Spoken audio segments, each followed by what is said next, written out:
Graça e paz, irmãos. Nós vamos abrir a nossa Bíblia no livro de Êxodo, capítulo 2. O que é ser uma mulher cristã em missão destemida em pleno século 21? Ontem nós pensamos e falamos aqui que uma mulher cristã em missão destemida é o quê? É aquela que ama a palavra de Deus. E hoje nós vamos pensar que uma mulher cristã em missão destemida é aquela que faz a vontade de Deus. Mesmo no século 21. Mesmo com toda a tecnologia. Aliás, que nós aproveitamos esse tempo de alta tecnologia, de várias plataformas digitais, para fazermos a vontade de Deus. No livro de Êxodo, capítulo 2, vai contar a história de uma mulher cristã em missão destemida, chamada Joquebede. Eu pensei em falar sobre várias mulheres destemidas aqui nessa manhã. Nós poderemos falar de várias que foram registradas na Bíblia. Pensei também em falar de muitas mulheres que foram destemidas ao longo da história humana.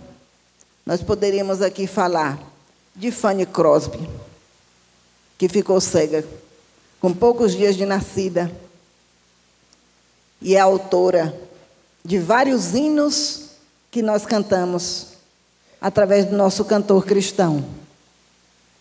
Poderia falar também de Susana Wesley, a mãe de John Wesley, fundador da Igreja Metodista, que teve vários filhos, num tempo em que a mulher não tinha direito a nada, mas falava algumas línguas e criou uma igreja na cozinha da sua casa. E hoje é chamada de a mãe do metodismo. Poderíamos falar também de Susana Spurgeon, a esposa de Charles Spurgeon, considerado o príncipe dos pregadores. Não porque ela foi mulher apenas de Charles Spurgeon, não apenas por isso, mas pelo trabalho que ela fundou, ajudando na instrução, no fortalecimento de vários pastores. E tantas outras mulheres que Deus tem levantado ao longo da história humana para divulgar a sua palavra. Poderíamos falar também de Dona Eusa Lidório, que eu sou muito fã dela, apesar de não conhecê-la pessoalmente, que está aí na faixa dos seus 90 anos, mãe do teólogo, pastor e missionário Ronaldo Lidório, presbiteriano, que é uma bênção para o nosso país. Hoje ainda lidera o Ministério de Intercessão pelas Nações, nos seus quase 90 anos. E esse ano completou 30 anos nesse ministério. Ela e seu marido fundaram mais de 140 igrejas no Brasil, principalmente no estado de Minas. São muitas mulheres que a gente lê a história e edifica a nossa vida, e a gente sente vontade de fazer alguma coisa, pelo menos alguma coisinha na obra do Senhor. São mulheres que têm histórias lindas, mas eu pensei de última hora em falar de Joquebede, que foi uma grande mulher destemida na sua época, no seu tempo. Capítulo 2 de Êxodo. A partir do versículo 1, nós vamos ler até o versículo 10, que diz assim: E foi-se um varão da casa de Levi, e casou-se com uma filha de Levi. E a mulher concebeu e teve um filho, e vendo que ele era formoso, escondeu-o 3 meses. Não podendo, porém, mais escondê-lo, tomou uma arca de juncos e a betumou, com betume e pés. E, pondo nela o menino, a pôs nos juncos à borda do rio.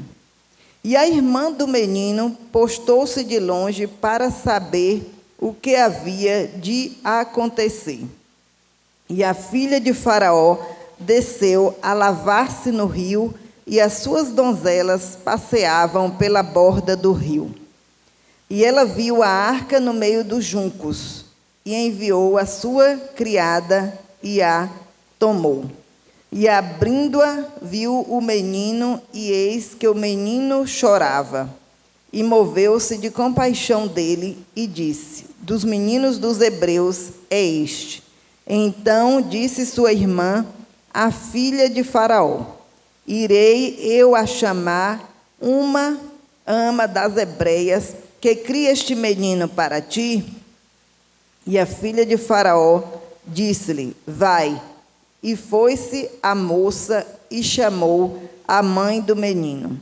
Então lhe disse a filha de Faraó: leva este menino e cria-mo, eu te darei teu salário.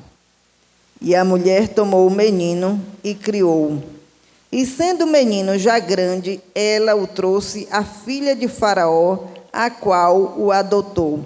E chamou o seu nome Moisés, e disse: porque das águas o tenho tirado. Nesse texto nós podemos aprender algumas lições com a vida de Joquebede. E a primeira característica aqui que nós vamos perceber na vida de Joquebede, no versículo 2, diz assim: e a mulher concebeu e teve um filho, e vendo que era formoso, escondeu 3 meses.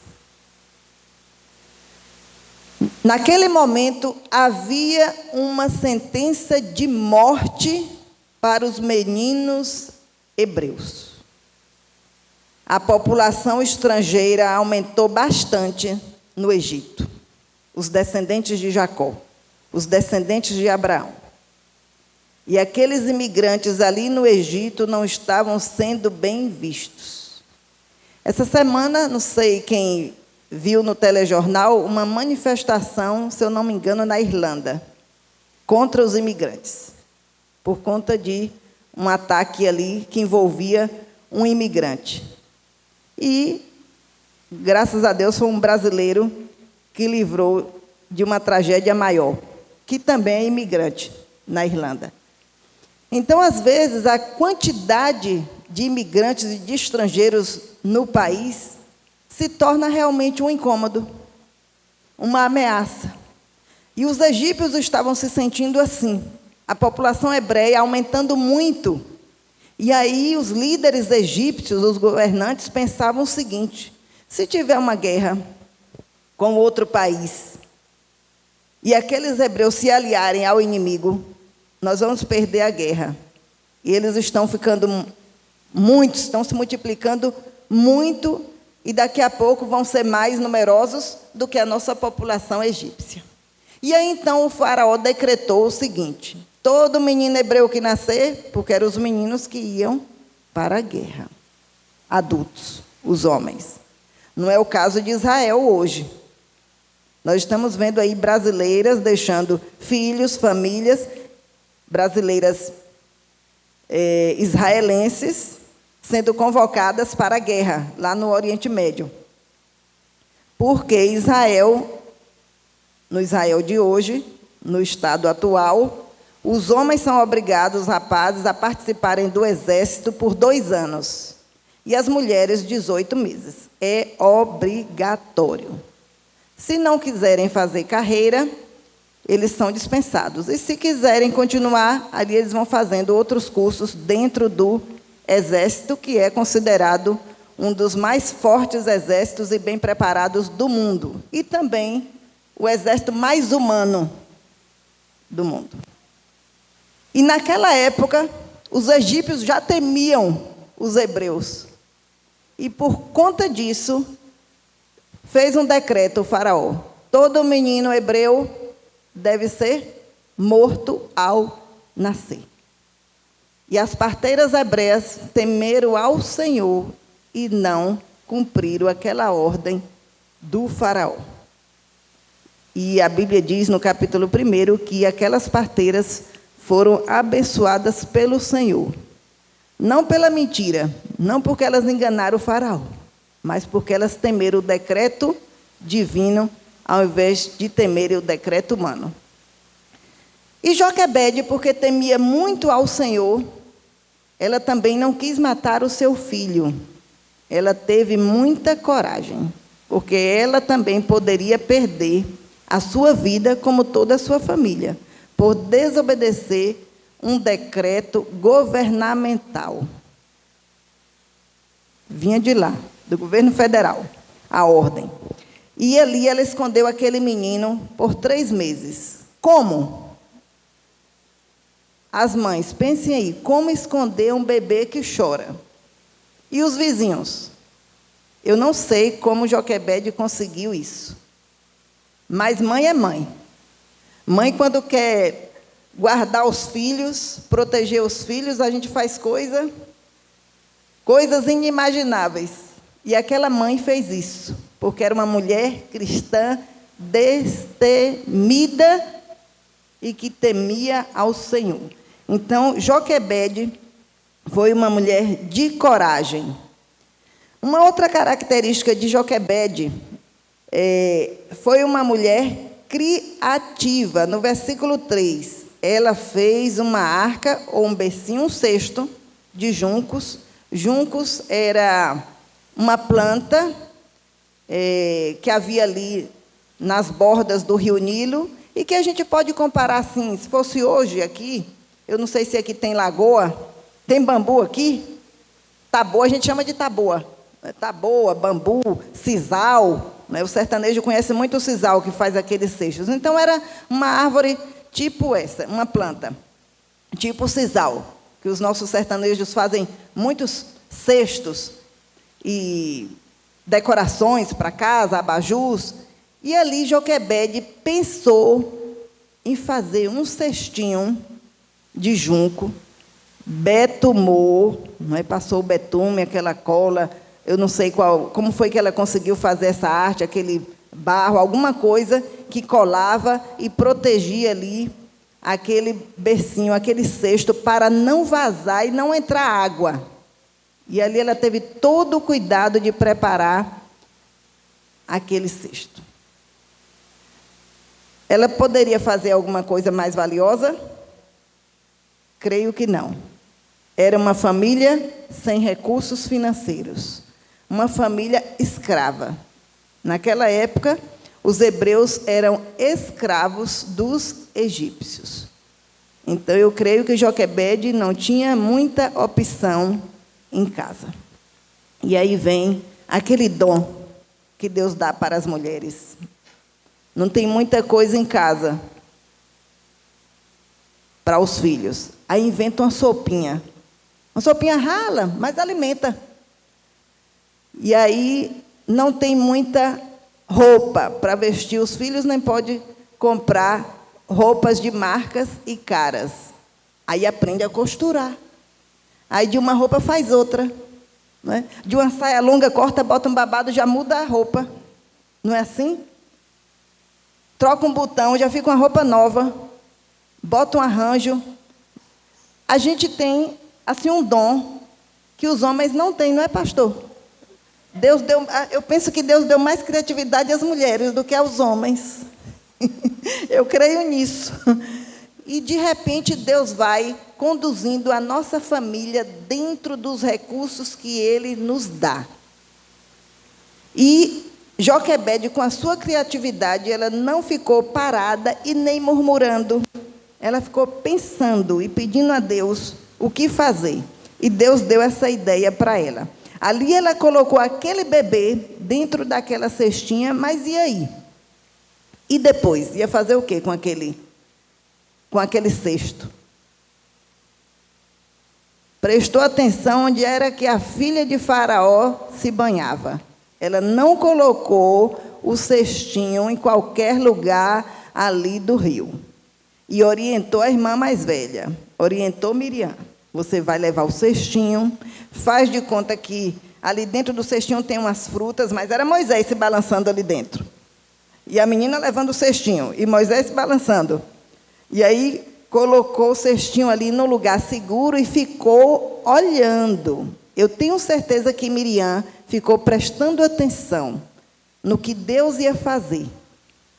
Porque muitas vezes nós não prestamos atenção no que Deus está fazendo na nossa vida e na vida dos nossos filhos. E Miriam ficou prestando atenção ali, por causa de cobra, dos jacarés,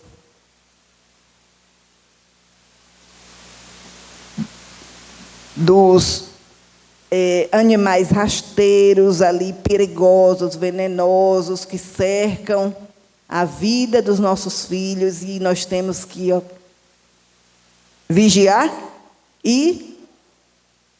Olha que Jesus não mandou orar e vigiar, mandou vigiai e orai, para que não entreis em tentação. Então, nós temos também que, além de orar, além de amar a palavra de Deus, vigiar. E com certeza Miriam ficou por ali. E aí vem a filha de Faraó se banhar com a serva, cercada de escravas. E viu aquele cestinho ali e o choro do bebê. E aí o que foi que Miriam perguntou? Olha, a senhora não quer que chame uma ama, não, das hebreias? Vejam a inteligência de Miriam, que com certeza estava orientada pela mãe. E ali, imediatamente, Deus tocou no coração da filha de Faraó, porque Deus tinha um propósito na vida de Moisés, e a filha de Faraó autorizou que Miriam fosse buscar a própria mãe de Moisés. E uma outra qualidade que nós podemos observar na vida de Joquebede foi a confiança que ela depositou nas promessas de Deus. Porque tudo isso ela fez crendo na providência divina. E o que foi que Deus providenciou para a vida de Joquebede? Porque ela não ficou de braços cruzados, murmurando e reclamando da vida, criticando a igreja porque não deu uma cesta básica, ou porque tirou a cesta básica depois de 30 anos, e foi se virar com os recursos que ela tinha. Deus sustentou Joquebede com o salário da filha de Faraó. Versículo 9. Então disse a filha de Faraó: leva este menino e cria-mo, eu te darei teu salário. Nós não podemos nos acomodar e ficar sempre esperando pelos outros. E achar que tudo que dá errado na nossa vida, a culpa é do outro. Aqui eu acho que não tem gente assim. Aqui nessa igreja eu acredito que não tenha gente assim. Que tudo que dá errado na vida daquele irmão ou daquela irmã, a culpa é de fulano. A culpa é de Beltrano. A culpa é do pastor e da mulher do pastor, que não me visitou. Eu não vou mais para a igreja, porque o pastor visitou o irmão fulano, mas não me visitou. Ou então o irmão fulano de tal passou na rua e não falou comigo. Eu já vou logo avisando a vocês que eu sou péssima para gravar fisionomia. Confundo. Já nasci assim. Tenho muita dificuldade para gravar a fisionomia de Sinalva. Antes de chegar aqui em Guaí, eu já olhei em Bicuí a foto dela. No Zap. Eu digo, eu tenho que olhar, porque quando eu perceber alguém parecido lá na rodoviária, vou saber que é ela. Então, eu tenho muita dificuldade. De vez em quando, eu olho o Face. Não sou muito fã de Face. Instagram, eu raramente. Minha futura nora é quem posta coisa lá no Instagram, eu nem sei. E no Face, de vez em quando, eu dou uma olhada. para ver se eu consigo memorizar a carinha das pessoas, para não confundir tanto. Então, eu tenho essa dificuldade. Aí, às vezes, a gente passa com pressa, não cumprimenta. Igreja muito grande, que tem muita gente que visita, às vezes diz que é da igreja, não, só apareceu lá 2, 3 vezes. Não, sou membro da Igreja Batista Teosópolis. Outro dia, encontrei uma irmã num velório em outra igreja. Eu fui membro dessa igreja há muitos anos e sempre encontrei aquela irmã lá. Eu achava que ela era membro da de lá. Aí, agora, tem uns 2 meses, fui para um velório, encontrei essa irmã. Eu falei, você continua aqui? Não, eu sou membro da Igreja Batista Teosópolis. A Teosópolis é a nossa, que meu marido é o pastor. Falei, de Teosópolis? Irmãos, tem muitos anos que eu não vejo aquela irmã lá. Aí eu falei, de Teosópolis? Você é membro de Teosópolis? Sim. Eu sou membro, nunca pedi minha carta. Eu disse, e você está congregando onde? Em lugar nenhum, porque fulano é hipócrita, Beltrano é hipócrita, pastor fulano é hipócrita, todo mundo era hipócrita. Aí eu falei, mas você está errada, porque Jesus frequentou o templo e as casas e a sinagoga por toda a vida dele. E os judeus não prestavam. Mesmo assim, Jesus frequentou o templo. E nós somos melhores do que Jesus? Porque quando a gente deixa de frequentar a igreja e agora diz que é crente em casa, é porque a gente está se achando melhor do que os irmãos que estão lá. E os irmãos estão lá com suas limitações e seus defeitos servindo a Deus. Junto ao muro, como Neemias. E nós estamos lá no bem bom, no conforto, criticando quem está fazendo a obra. Joquebede foi sustentada financeiramente pelo Senhor, porque ela confiou em Deus e não ficou de braços cruzados. E nós não podemos ficar de braços cruzados, temos que encontrar uma solução para a nossa vida. Temos que ter criatividade. A pandemia fechou muitos negócios. Eu chorei muito por conta do comércio da nossa cidade. Eu não sei aqui, mas em Itabuna, o comércio ficou fechado por 6 meses. Eu já assisti há pouco televisão e parei de assistir, porque eu não aguentava ver meus amigos comerciantes e também aqueles que eu não conhecia chorando, porque iam ter que desempregar as mães de família e os pais de família. E muitas lojas fecharam por conta da pandemia. E no final do ano ainda tivemos uma enchente. Antes de sairmos da pandemia, enfrentamos uma enchente. E não foi fácil a situação de Itabuna. Mas nós temos que continuar confiando em Deus. Precisamos gastar tempo na presença de Deus. Precisamos orar mais, chorar mais, jejuar mais, ler mais a palavra de Deus, ir mais à igreja, falar mais de Jesus, porque hoje nós não estamos mais querendo falar de Jesus para as pessoas. Os crentes hoje não são mais evangelistas.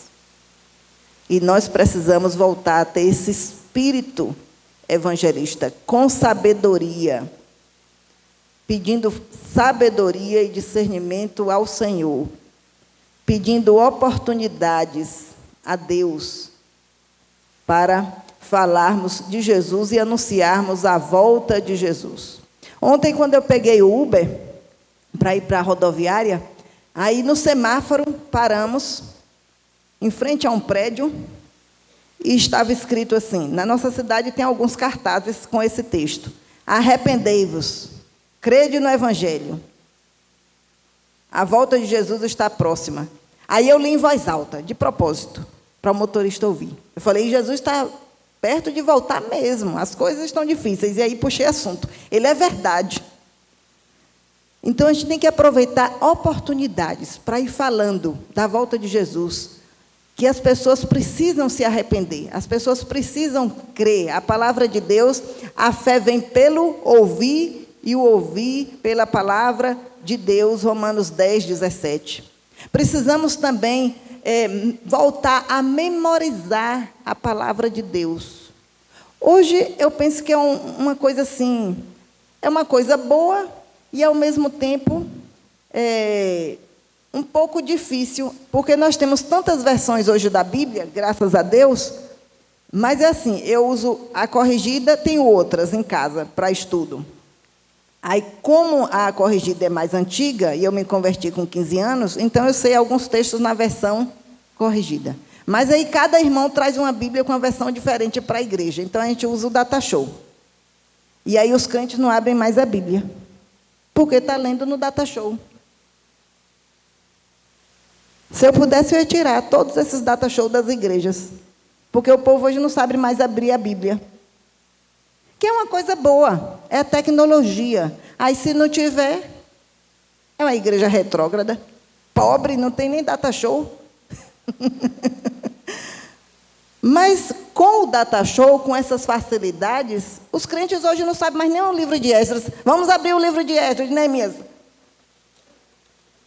E demora para achar, porque não sabe nem de que lado fica. Se antes de Salmos ou se depois de Salmos. Então, nós temos essas dificuldades. Temos as facilidades que também criaram dificuldades. Porque hoje é tudo mais fácil e também ficou tudo mais difícil. Então, vamos repensar aqui, recapitular. O que é que nós podemos aprender com a vida de Joquebede? Coragem, criatividade, confiança. E por causa da sua fé prática, Deus lhe deu sustento. Vocês pensam que foi fácil para Joquebede? Essa tensão, sem saber o que ia acontecer com seu filho? Não. Mas ela fez a vontade de Deus, apesar dos riscos que ela correu. Eu penso que não é fácil fazer a vontade de Deus. Quem quer realmente fazer a verdadeira vontade de Deus para a sua vida, não é fácil. E eu quero perguntar aqui a cada um de vocês: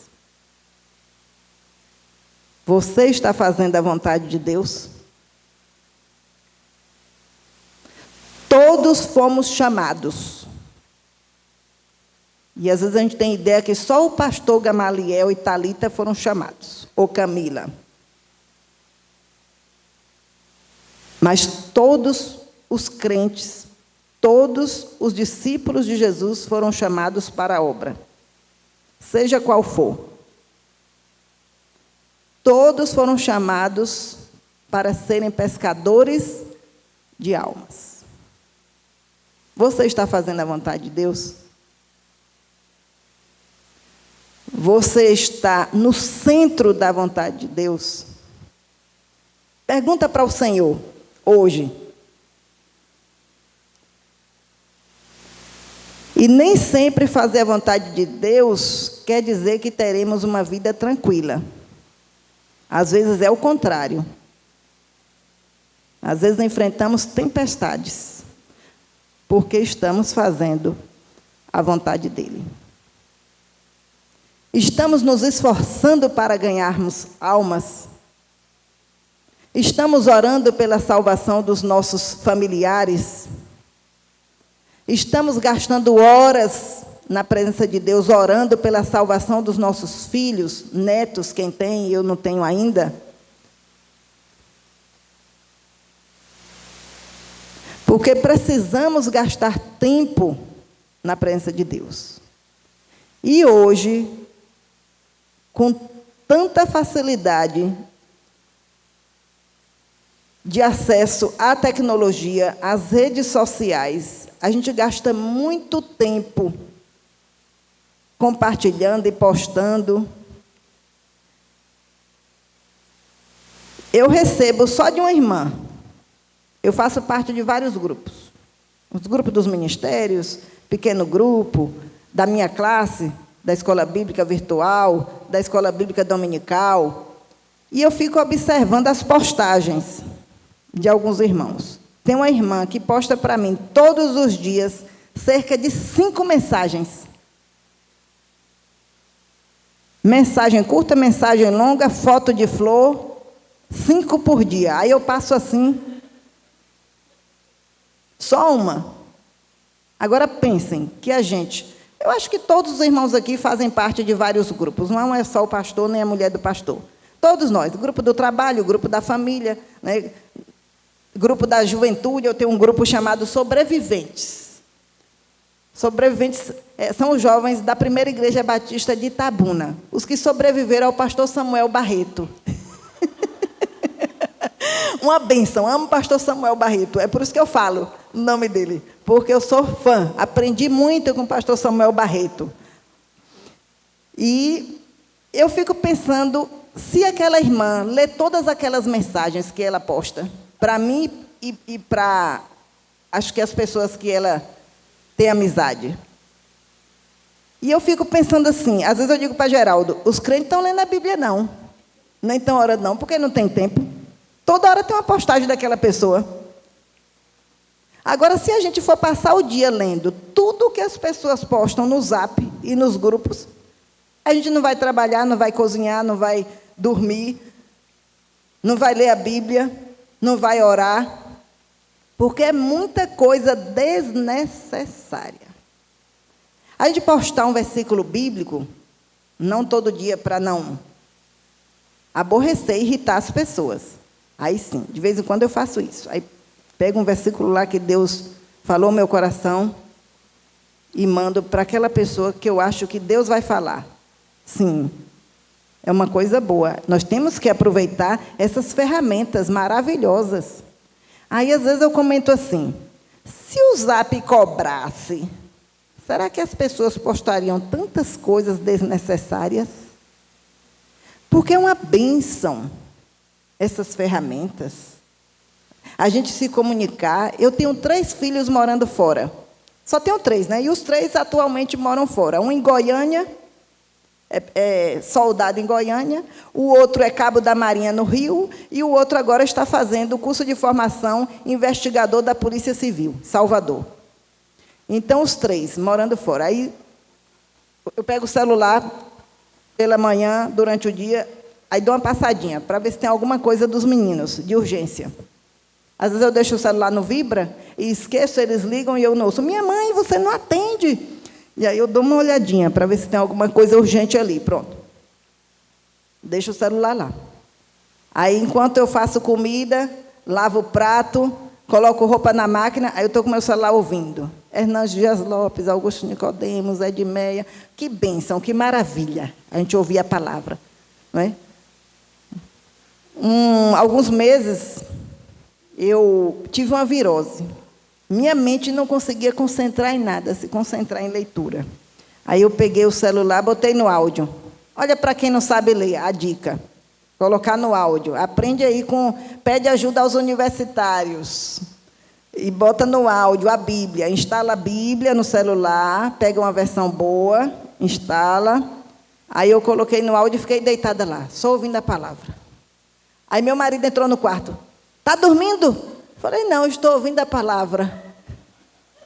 Olha que coisa boa. Se encher da palavra. Olha a dica aí. Coloca no áudio. A gente está fazendo as coisas donas de casa, né? Porque eu já estou aposentada. E as donas de casa aí, né? As oportunidades. Ah, mas eu não tenho tempo de orar. Ah, tem. Nós temos muito tempo. Sexta-feira passada, uma irmã falou assim, minha irmã, nós temos que dar o dízimo em oração das nossas 24 horas. Então, se nós temos 24 horas, nós temos que orar pelo menos, quantas horas? 2 horas e 40 minutos. É o dízimo em oração. Eu digo, sabe que eu gostei da ideia? Então, irmãos, nós precisamos confiar no Senhor, ter criatividade, confiar nas promessas que o Senhor vai nos sustentar. O Senhor vai nos mostrar uma solução, vai nos mostrar uma saída. Vejam só, eu trabalhei em Nova Canaã, cheguei aqui aos 19 anos de idade. Depois eu fui transferida para Itabuna. Fui trabalhar no Centro de Processamento de Dados do Banco do Brasil, na época chamado SESEC, em Itabuna. Trabalhei 9 anos. Mas a gente sabe que com a tecnologia, a informática, muitas coisas vão mudando dentro das empresas. E nós fazíamos ali o serviço de compensação de cheques de todos os bancos de Itabuna. Nós concentrávamos os bancos de Itabuna e também os bancos da região, inclusive daqui, de Iguaí. Iguaí, Ibicuí, Nova Canaã, o carro do malote passava por aqui, pegava e levava para a gente processar os documentos lá. 9 anos depois que eu estava ali, recebemos a notícia que o banco ia fechar vários SESECs no Brasil e ia concentrar os serviços em algumas unidades, tipo Salvador, Brasília, São Paulo. E o nosso, da região, foi o último a ser fechado em dezembro de 1997. E eu tinha 3 crianças na época, um de 4 anos, um de 2 e o outro de 9 meses. E não tinha vaga na agência de Itabuna. Tínhamos, na época, poucas vagas em Salvador. E logo aqueles primeiros colegas mais avexados e desesperados se inscreveram nas vagas de Salvador. Eu, particularmente, nunca tive intenção de morar em capital. Gosto mais do interior. E com 3 crianças, longe de sogra, longe de mãe, eu disse, eu não quero ir para Salvador com 3 crianças. Vamos orar.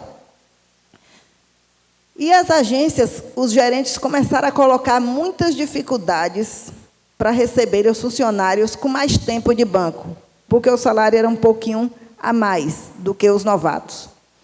E aí, toda agência que a gente ia, era uma entrevista. Você sabe fazer isso, você sabe fazer aquilo, você conhece isso. E, naquela época, era o início da informatização dentro do banco. Tinha um tal de Sky, quem foi bancário aqui sabe.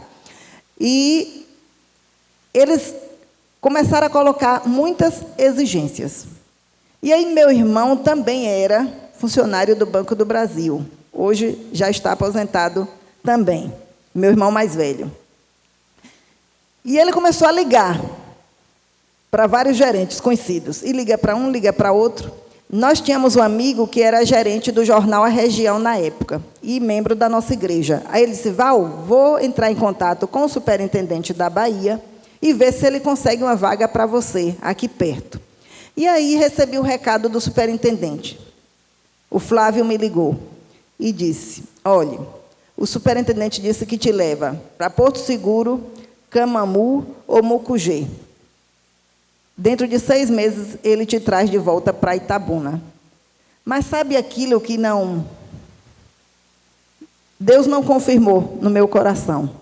Eu já estava orando e jejuando para Deus me mostrar um lugar para eu ir com as minhas crianças, porque eu não queria sair de Itabuna e deixar meus filhos. E então eu disse, Flávio, não é para lá que Deus vai me levar. E nesse período, nós fomos para um evento e tinha uma sala de oração lá. 3 dias, sexta, sábado e domingo. E entrei naquela sala de oração. Eu digo, Senhor, preciso de uma resposta tua. E fiquei ali, sexta-noite, sábado o dia todo e domingo o dia todo, em jejum. Almocei na sexta e só fui almoçar no domingo sem água, sem nada. Fiz um jejum total. Sem nada. Eu precisava de uma resposta urgente de Deus. E depois disso, meu irmão me ligou. Olhe, falei com o irmão fulano, que é gerente de Camaquã. Você quer ir para lá? Eu disse, vamos orar. Mas só que em Camaquã, nem vaga tinha. O gerente disse assim, eu vou ligar para o superintendente para pedir uma vaga aqui para você, para ele, né? Para meu irmão. Só que o trabalhar de Deus é tremendo. Meu irmão ficou uns 15 dias sem contato com aquele gerente. Ele tinha feito uma cirurgia.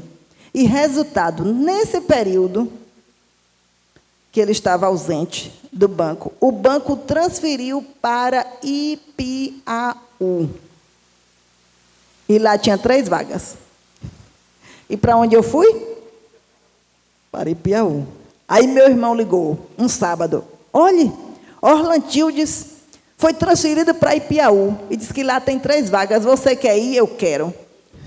É para lá que eu vou. E fui de mudança. E meu marido chorou. Meu marido é apaixonado pela igreja Teosópolis. Sempre foi. Eu também sou. Mas naquele momento, eu não sei, eu não chorei. Eu simplesmente arrumei minha bagagem e sabia que Deus estava me levando para lá. E meu marido chorou, porque fazer a vontade de Deus não é fácil. E saí com aquelas 3 crianças para Ipiaú, Geraldinho, que é o meu caçula, com 9 meses. E fomos para lá. E tínhamos um pastor amigo lá, conhecido, pastor Carlos César Januário, uma bênção de Deus. O pastor Carlos César foi presidente da Convenção Batista Baiana. E quando chegamos lá, pensamos então assim, meu marido, a princípio, bom, se Deus está nos levando para Ipiaú, é para descansar, porque a gente coordenava encontro de casais com Cristo na igreja, implantamos encontro de jovens também na igreja, e a gente não parava. Aí Geraldo disse, agora nós vamos descansar. E aí procuramos o pastor Carlos César para conseguir uma casa, para a gente alugar dentro do que a gente podia pagar. E o meu sonho era morar perto da igreja, porque em Itabuna eu morava no Santo Antônio e a igreja ficava no Conceição. E aí eu tinha que atravessar a cidade. E aí, onde Deus me colocou? Uma casa colada com a igreja de Rio Novo. A igreja batista de Rio Novo, que era a igreja do pastor Carlos César. Colada, assim. O muro da igreja está aqui e a minha casa naquela avenida principal, quem vai de Itabuna para lá. De Ubatã. Quem vai de Ubatã, na direção de Ipiaú. Então, bem naquela avenida ali. Uma casa com puxadinho, com toda arrumadinha, e fomos morar lá. Uma casa com 3 quartos, porque eu precisava. E fomos morar. Quando chegamos em Ipiaú, nesse contato com o pastor Carlos César, para conseguir uma casa para a gente, olha só o que o pastor Carlos César falou. Agora vou poder montar um encontro de casais na minha igreja. Aí meu marido disse, meu Deus, eu pensei que eu tinha vindo para cá para descansar. Aí fomos trabalhar mais ainda. Eu com 3 crianças, não tínhamos ponto eletrônico no banco naquela época, e às vezes eu trabalhava até 10h30 da noite. De 8h30 da manhã até 10h30 da noite. E quando eu conseguia sair mais cedo, 8 horas, eu já ia direto para o nosso QG, Quartel-General do Encontro de Casais com Cristo. Não conhecia ninguém quando eu cheguei ali. Ficamos apenas 1 ano e 8 meses. Mas foi o tempo de implantar o Encontro de Casais com Cristo na PIB de Rio Novo, com a ajuda também dos irmãos da Igreja 7 de Setembro, que era o pastor Edson na época. Então, implantamos aquele encontro ali assim. Nós conseguíamos 5 fichas de Itabuna, de Teosópolis. Pastor César preenchia, convidava, eu não conhecia as pessoas, e mandávamos, eu ligava para Itabuna, para os irmãos de Teosópolis hospedarem, conseguia hospedagem, sem conhecer. E íamos. Às vezes eu conhecia no dia da viagem, porque eu trabalhava muito. E aí nós levávamos 5 casais a cada encontro. E no dia do encontro, a turma de Itabuna foi. Os irmãos de Teosópolis, que é uma turma que ama trabalhar. Eu nunca vi uma coisa daquela. Quando a gente pensa em descansar, eles já estão inventando outra coisa. Amam trabalhar. Todo o projeto que a gente leva ali para aquela igreja abraça, bota dinheiro, pouco ou muito, e mãos à obra. E a gente consegue realizar. E aqueles irmãos foram para Ipiaú, implantar o encontro. Mas, naquele ano, 1999, eu cheguei em dezembro de 97. Um dia, a campainha da minha casa tocou. E era o pastor Hélio Lourenço, que era o nosso pastor de Teosópolis na época. E eu fiquei surpresa, ele nem quis entrar, só disse assim, estou indo a Jequié. E conheci um projeto lá em Fortaleza chamado Rede Ministerial e Pequenos Grupos. E é Geraldo que vai implantar. Disse, pastor, como o Geraldo vai implantar, se nós estamos morando aqui em Piauí? Mas mesmo assim, ele disse, na minha cabeça só tem o nome de Geraldo. E nos levou para Fortaleza. Peguei umas folgas no banco. Eu tinha passado 60 dias adida em Itabuna, a pedido da gerência da administração de lá, não sei porquê, me levaram para Itabuna por 60 dias, sem vantagem nenhuma financeira, mas fui, porque eu disse, eu lá vou mostrar meu trabalho e quem sabe um dia eu consigo minha transferência de volta para Itabuna. E fui. Isso no mês de janeiro. Em maio nós fomos a Fortaleza conhecer o trabalho de rede ministerial e pequenos grupos. E quando eu estou lá, e meu marido dizia assim, vamos logo implantar esse encontro de casais para Deus nos levar de volta para Itabuna.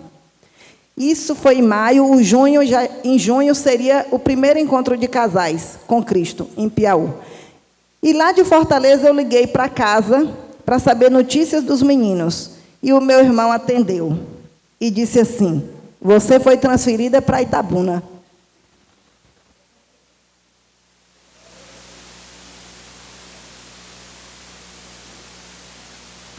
Eu me emociono porque até hoje eu não sei quem me transferiu. A mão de Deus. E quando eu voltei para Ipiaú, meu colega disse, o de caixa, eu falei para Orlantildes, Valdeci foi transferida para Itabuna. Ele não acreditou. Eu disse, como ela foi transferida? Se eu não autorizei. E ele disse, o prefixo dela já é 0070, dígito 1. E eu estava em Fortaleza, conhecendo aquele trabalho que o pastor Hélio tinha pensado em Geraldo. E assim que cheguei em Piauí, eu liguei para o gerente administrativo de Itabuna e disse, transfira meu irmão também, porque ele está comigo aqui. E meu irmão também foi transferido. E ele ainda ficou mais 2 meses para ajudar Orlantildes, e eu segui para Itabuna. Implantamos o encontro, o primeiro, voltamos para Itabuna. Mesmo em Itabuna, eu continuei coordenando o segundo encontro de casais, em Piauí. Eu e meu marido. Vocês não têm ideia do que é coordenar encontro com 3 crianças trabalhando no banco. Chegou a ponto de eu passar mal no banco e ser levada para o pronto-socorro, do estresse. Mas Deus tem um propósito em tudo e Deus sustenta. Graças a Deus, não tenho nenhum problema de saúde, não tomo nenhum remédio, a não ser o hormônio, porque eu não tenho tireoide. Mais nada. Deus tem nos sustentado todos esses anos.